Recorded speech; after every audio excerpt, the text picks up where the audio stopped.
सबसे ज्यादा 20 डिग्रियों वाला आईएएस अफसर, जो 4 महीने में ही नौकरी छोड़कर बना ताकतवर मिनिस्टर। इस युवक का नाम डॉक्टर श्रीकांत जिचकर था। उन्हें भारत का सबसे पढ़ा लिखा शख्स कहा जाता है।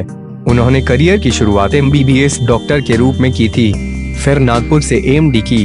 उन्हें उस वक्त देश का सबसे ज्यादा लिखा पढ़ा शख्स कहा जाता था। उनके पास 20 से ज्यादा डिग्रियां थीं। पहले वो आईपीएस बने, फिर आईएएस सेलेक्ट हुए।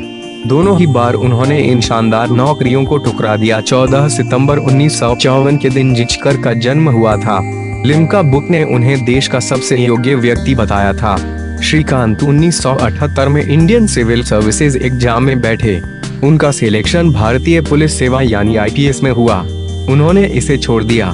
वो फिर इसी एग्जाम में बैठे। अब की बार उनका चयन एक आईएएस के रूप में हो गया। 4 महीने बाद ही उन्होंने इस नौकरी से इस्तीफा दे दिया। वजह थी चुनाव मैदान में कूदना। 1980 में वो महाराष्ट्र विधानसभा चुनावों में विजयी रहे। 26 साल की उम्र में देश के सबसे युवा विधायक बने।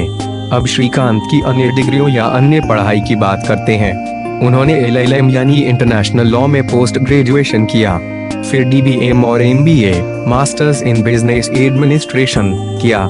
बात यहीं तक नहीं रही, श्रीकांत ने पत्रकारिता की भी पढ़ाई की। बैचलर ऑफ जर्नलिज्म की डिग्री हासिल की, फिर संस्कृत में डीलिट डॉक्टर ऑफ लिटरेचर हासिल किया, जो किसी भी यूनिवर्सिटी की सबसे उच्च डिग्री होती है।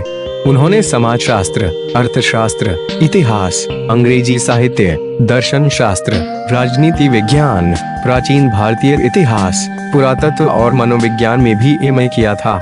गौरतलब बात ये भी है कि उन्होंने ये सारी डिग्रियां मेरिट में रहकर हासिल की।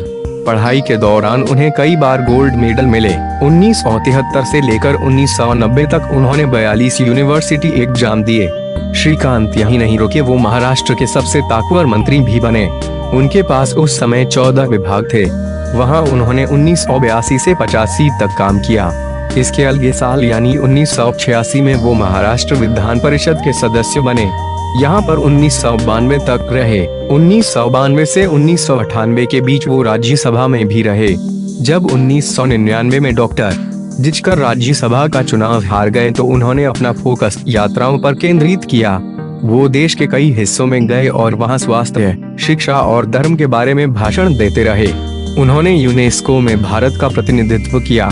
श्रीकांत के पास देश की सबसे बड़ी पर्सनल लाइब्रेरी थी, जिसमें 52,000 से ज्यादा किताबें थीं। डॉक्टर जिचकर का नाम लिम्का बुक ऑफ रिकॉर्ड्स में भारत के सबसे ज्यादा पढ़े लिखे व्यक्ति के तौर पर शुमार हुआ। जिचकर एक अकादमिक, पेंटर, प्रोफेशनल फोटोग्राफर और स्टेज एक्टर थे। उन्होंने 1992 में एक स्कूल की स्थापना की। अपनी उम्र में बाद में उन्होंने अकेले दम पर महाराष्ट्र में संस्कृत यूनिवर्सिटी स्थापित की और उसके चांसलर बने।